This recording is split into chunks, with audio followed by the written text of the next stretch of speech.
far corner of Triangle Alley, below the whooshing sound of a sparkling TR-3B, at the edge of a dark forest where lumbering beasts dwell. It's Beyond the Beyond with Tanner Rush. Beyond the Beyond. Who are they, and where do they come from?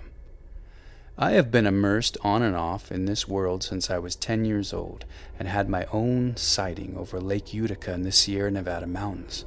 Over the years, I've read hundreds of books on the subject and watched countless documentaries. I've spoken with other researchers, investigators, and abductees trying to get to the bottom of exactly what the phenomenon is. But the closer you move to it, the further away it seems. Each answer poses two more questions, and you're often left wondering if you've made any progress at all. Some of the cases that I thought were absolute gospel while growing up, as I looked into them more as an adult, seemed to crumble before my eyes and turn into what are not so obvious hoaxes. But there are others still with no explanation. Eyewitness accounts by people in prominent positions of society, photographic and physical evidence, government leaks, and official testimony.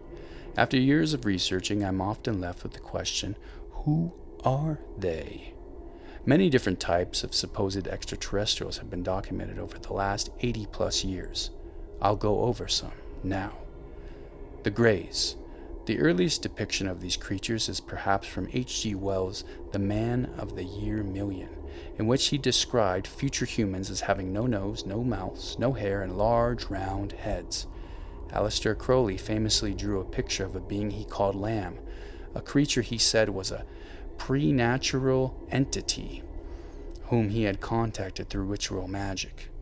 This ritual, called the Alamantra workings, was said to allow the contact of beings from outer space and across different dimensions. Through his workings, did Crowley open up the dimensions between the world of man and the world of Greys? Other occultists have also encountered Lamb and said that his demeanor is that of cold, computer-like intelligence. The Betty and Barney Hill abduction case also describes aliens with grayish skin and large eyes. Novelist Whitney Strieber perhaps popularized this archetype with the cover to his 1987 book, Communion, a dead horse he's been repeatedly stomping and kicking for the last 40 years. I read both Communion and its sequel, Transformation: The Breakthrough, as a teenager, and while I do not necessarily think he is completely full of shit, there are indeed many questions when analyzing his story. Regardless, Communion was in thousands of book and grocery stores in the late 1980s, and between that and possibly Spielberg's Close Encounters of the Third Kind, helped to solidify the supposed appearance of aliens in the minds of millions of Americans. Where do they come from? Betty Hill recounted a star map being shown to her under hypnosis. It was eventually determined that this map led to Zeta Reticuli, a wide binary star system in the southern constellation of Reticulum.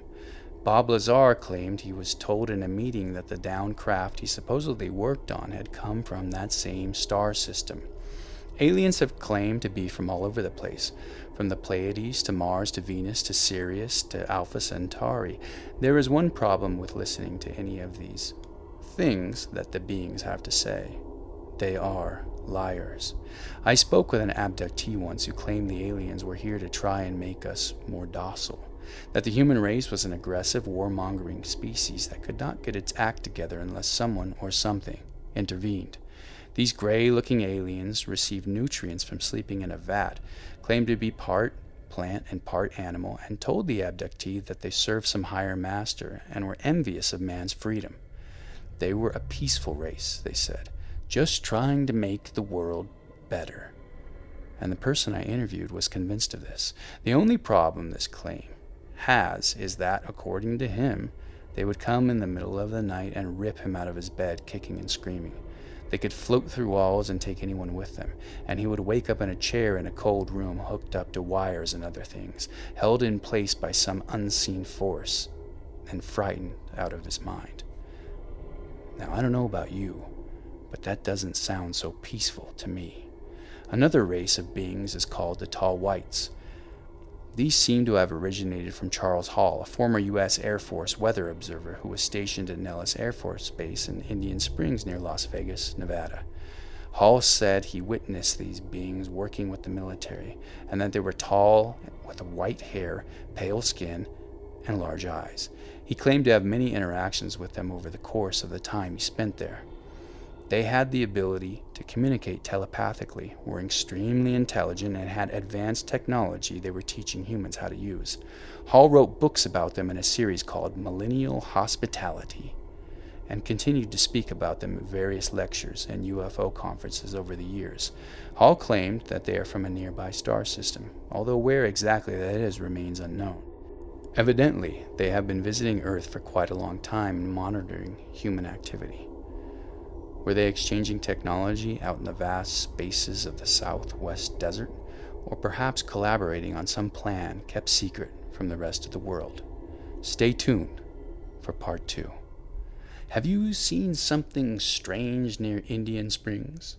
Contact Beyond the Beyond One on Instagram. All communication will be kept confidential.